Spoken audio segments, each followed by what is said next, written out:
We're going to solve a problem like problem number 6 on review quiz number 2. The problem states, a rectangular table is 6 times as long as it is wide. If the area is 150 feet squared, find the length and the width of the table. So we're going to start off by drawing a long skinny rectangle to represent our table. The width and the length are related in the problem. We're told that the length is 6 times the width, and we want a variable expression for both of these.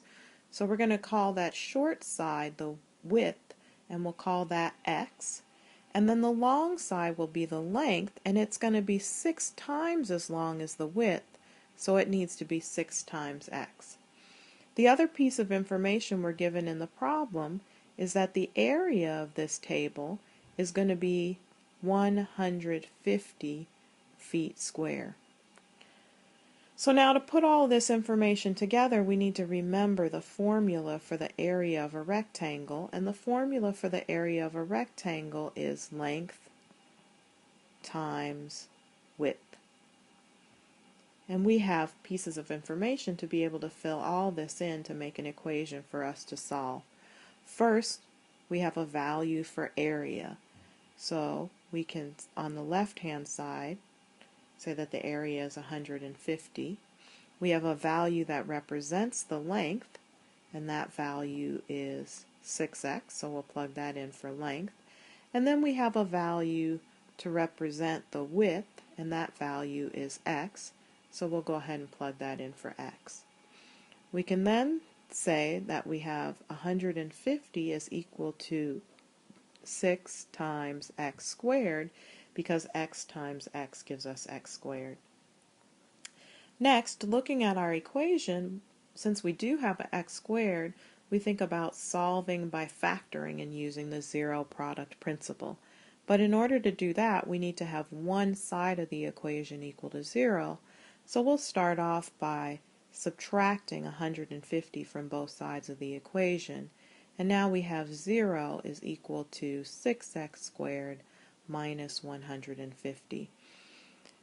We can now factor out a greatest common factor here. That greatest common factor is 6, and we end up with x squared minus 25. And now the expression that we have in the binomial is the difference of squares. And we can factor that into x minus 5 times x plus 5. So now the zero product principle tells us that whenever we multiply things together, and here we have 3 of them we're multiplying together, 6, x minus 5, and x plus 5, that one of those things needs to be 0. We know that 6 can't be equal to 0, so that tells us that 0 will be equal to x minus 5, or 0 will be equal to x plus 5. And to solve that first equation, we'll add 5 to both sides, and that tells us that 5 is equal to x. And to solve the second equation, we need to subtract 5 from both sides, and that tells us that negative 5 is equal to x. So now going back to our problem and thinking about the context of the problem, we can remember that x was being used to represent the width of our table. So that tells us that we can't have a negative value as an answer, and so we can count this one out.